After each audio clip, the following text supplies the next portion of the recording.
সবাইকে নমস্কার।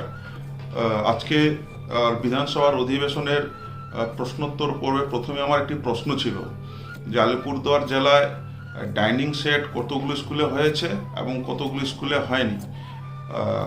তাতে মাননীয় মন্ত্রী ব্রাত্যবাবু তিনি জানিয়েছেন প্রায় 200-250টার মতো স্কুলে হয়েছে এবং 500-এর উপরে স্কুলে বাকি আছে।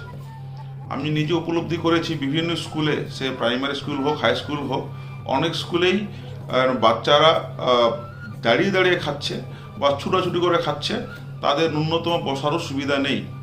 তো এই পারপাসে প্রশ্ন করাতে মাননীয় মন্ত্রী বলেছেন যে শীঘ্রই হয়তো কাজগুলো করার চেষ্টা করব। তারপরে উনি আপিলও করেছেন, উনি আমাকে বলেছেন যে আপনারও যদি এই ধরনের কোনো সমস্যা থাকে আপনার এলাকায় তবে অবশ্যই আপনারা আমাকে জানাবেন। সেই পরিপ্রেক্ষিতে আমার বক্তব্য হচ্ছে শুধুমাত্র কুমারগ্রাম বিধানসভার ব্যাপার নয়, আলিপুরদুয়ার জেলায় যে সমস্ত শিক্ষকরা মেসেজটা পাচ্ছেন তারা অবশ্যই, এবং তাদের যদি এই স্কুলে সেই সমস্যাটা থাকে যে ডাইনিং স্পেস নেই বা ডাইনিং হল নেই, তাহলে আমাকে কাইন্ডলি জানান।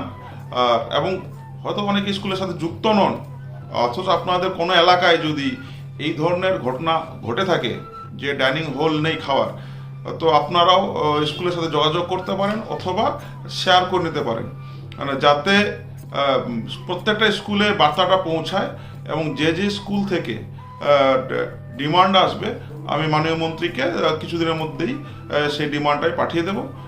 আশা করি কাজ হবে, যদি না হয় পরবর্তী বিধানসভায় আমি ব্যাপারটা তুলব। ধন্যবাদ।